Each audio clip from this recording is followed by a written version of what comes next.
प्रेमाने बोला धन निरंकार जी. कलियुग केवल नामाधारा. बघा, पहिलं द्वापारयुगामध्ये आणि त्रेतायुगामध्ये खूप हवन यज्ञ दान धर्म असं तपश्चर्या खूप वर्ष करावं लागायची. मग नंतर पुण्य प्राप्त व्हायचं. पण कलियुगामध्ये काय सांगितलेलं आहे? कलियुग केवळ आधारा. फक्त भगवंताच्या नामानं आणि सत्संगानंच आपण तरून जाणार आहेत. म्हणून एक दिवशी नारद मुनी भगवान विष्णूकडे जातात आणि त्यांना म्हणतात की हे प्रभू, मला सत्संगची महिमा सांगा. तर विष्णू म्हणतात की मी सत्संगची महिमा नाही सांगू शकत. तू काय कर, पुढे एक तुला झाड दिसेल आणि त्या झाडावर एक गिरगीट असेल, तर त्या गिरगीटला विचार की सत्संगची काय महिमा आहे. मग नारद मुनी त्या गिरगीटकडे जातात आणि त्यांना म्हणतात की मला सत्संगची महिमा सांगा. सत्संगचं नाव ऐकल्यानंतर लगेच गिरगीट प्राण सोडून देतो. मग नारद मुनी परत भगवान विष्णूकडे जातात आणि सांगतात की मी त्यांना सत्संगची महिमा विचारली तर त्यांनी लगेच प्राण सोडून दिला. मग ते म्हणतात पुढे जा, तुला तिथं एक पोपट भेटेल आणि त्या पोपटाला विचार की सत्संगची काय महिमा आहे. मग नारद मुनी त्या पोपटाकडे जातात आणि पोपटाला म्हणतात की मला सत्संगाचं महिमा सांगतो का.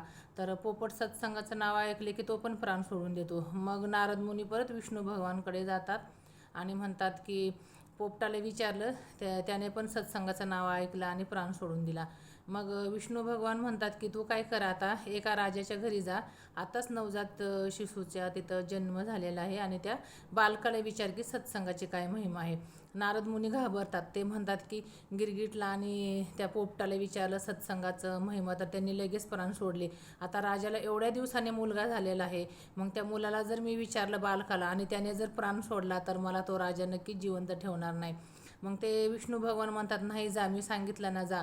मग नारद मुनी कसं तरी मन धीट करून राजाच्या घरी जातात आणि मग त्या बालकाला भेटतात आणि त्याला विचारतात की सत्संगचा काय महिमा आहे.